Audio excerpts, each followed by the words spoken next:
Good morning, guys. So I'm just sitting on my front porch, just enjoying the morning, some coffee, and a book, Joshua and the Shepherd by Joseph Gerzon. And I just want to share a couple paragraphs with you, get your noodle thinking, and it's quite relatable to some of the things that we're seeing in the world right now. Oh, I hear a cat. Hi, Luna. I don't know if you guys can see her. She's black, but that's her little spot. There's the eyes. What's up, baby? So, okay.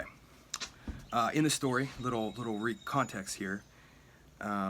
They're reviewing what Joshua, aka really Jesus, has done and what he's talked about. So here we go. On another occasion, he, Joshua, compared the kingdom of God to a wise shepherd who understands his sheep. As times change, people's experiences change, and it is difficult for them to accept outworn practices. A wise shepherd will realize that his people are hurting, and from his...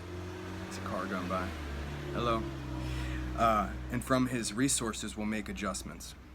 It is only a stupid shepherd who will keep applying the same formula no matter what the circumstances, saying, "It was good for us when we were children. It is just as good now." As for people's experiences change, practical applications of Jesus' teachings, must also change if they are to make sense.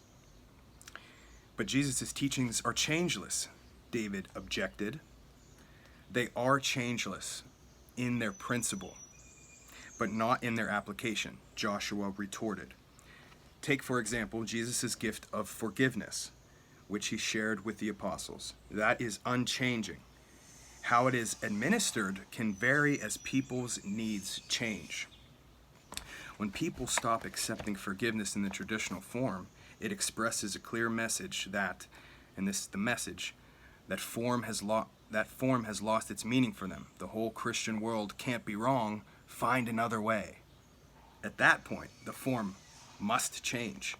Not to change those thoughts shows an unhealthy love of ritual and contempt for people's spiritual needs. And I think that's very relevant. I've understood that, or I've experienced some things that if you get too attached to old ways of thinking or what you think it should be, and you fall away from the messages that were taught, you hurt people. You keep people pushed aside. You impede your growth. You impede the growth of the world. And I feel like we can all get behind forgiveness and understanding and at least trying to get there and what that means. And certainly now, the applications have to change. Our time right now is very chaotic, confusing, scary. These practices and are principles that are unchanging, but the application certainly must change. So,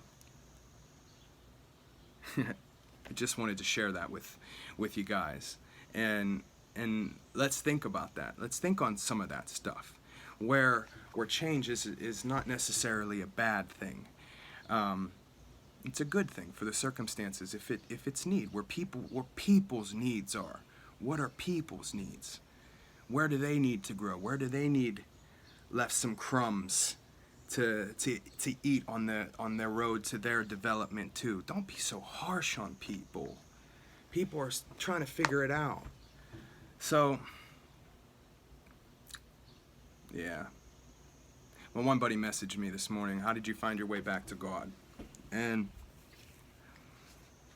it's a deep question. It's a huge question. Like, I don't even know. There's so many instances. And these books have helped in a lot of ways. But it's also in the understanding that there is a way of being, a way of being that acts in love. And that's something that I really like about Jesus and in the Christian faith. Love is the greatest thing, is the center of it all. And that is the message. And everything comes from that. Unfortunately, you have seen, like in this book, where people tie too hard on tradition, that they lose the meaning and the principle of that, because the earthly wants and desires and the ego gets involved, and you're missing out on the true point of what God and Jesus was trying to teach. So, with all that, try to look at the principle and learn about the application for the individual. Be open to change, be open to grow. God first. And it all falls, right? All falls into place. God bless you all. Thank you for your time. Much love.